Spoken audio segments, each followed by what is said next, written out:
And I'm really happy to welcome Sebastian Bauer to the stage. Sebastian is the co-founder and CEO of Ubicept. They're a startup which provides new imaging solutions in challenging environments, such as seeing in motion in the dark at unprecedented quality. He's spent his career exploring new kinds of imaging with a focus on signal processing and information extraction. Sebastian holds a BS, MS, and PhD degrees in electrical engineering from Karlsruhe Institute of Technology in Germany, and he did his postdoctoral research at the University of Wisconsin-Madison. Sebastian, I'll let you take it away. Thank you very much for the kind introduction, Abby. Last comment, great talk previously.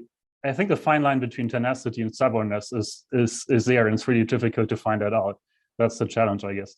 Anyway, very inspiring talk. Let's switch over to single photon-based perception, and thank you for the opportunity to speak to you guys today. Why should we capture individual photons in the first place? That's actually a little bit of a philosophical question, but actually all of us are being hit by billions and trillions of photons every second, and our eyes convert all these photons actually into imagery and enable us to perceive the world around us. And that is actually something that is fascinating, how that process happens. But the question is, well, most of the images that are actually being created by cameras are never actually seen by humans. So they are seen by computers, and computers are actually very good at processing billions and trillions of, and even more pieces of information every second. And the question, can we connect these two things, so single photon perception with advanced computing, to provide images that are, or videos that are better than what, for example, the human eye can do. Just a brief overview of what has happened in the past in terms of single photon imaging, because most of applications that we see today, at least the more recent ones, are based on active single photon sensing. So active means we have a laser that sends a pulse and that is being used for LiDAR imaging. Also medical imaging, there's a similar principle, for example, for fluorescence lifetime imaging. And also there's more applications such as seeing out corners and seeing through fog. And these things have been present in the last couple of years, obviously make their way into everyday applications, and also will be there in the future. And also there will be more of these applications coming soon. The interesting thing though is, and that hasn't been used too much in the last couple of years, is passive imaging. So basically just using these sensors as conventional cameras, if you will, but with a drastically expanded operating range. So when you think of passive imaging, I guess all of you have taken a lot of cell phone pictures.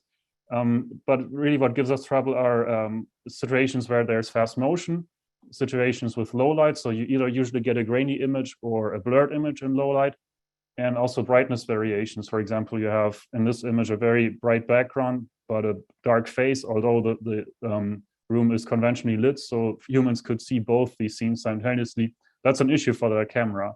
And that same also holds for brightness variations. So when brightness changes very, very fast over time. And these are three scenarios where conventional cameras usually have limitations. They're specialty cameras, but they usually work in one of these three buckets and not in all of them simultaneously.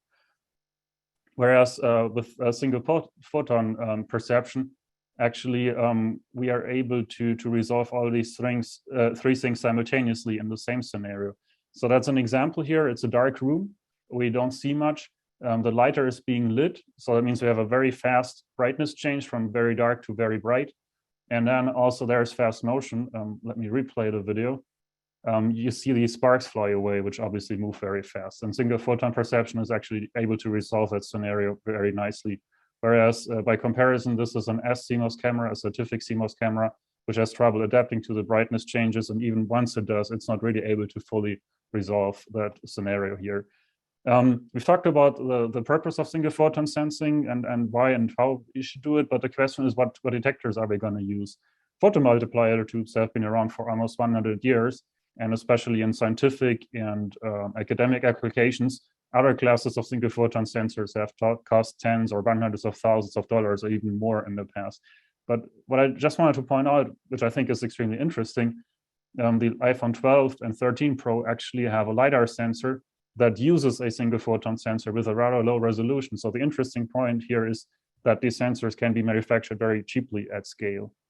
So now we are at the intersection of using the cheapness of these emerging single photon sensors and connect that with passive imaging for whatever applications might be out there.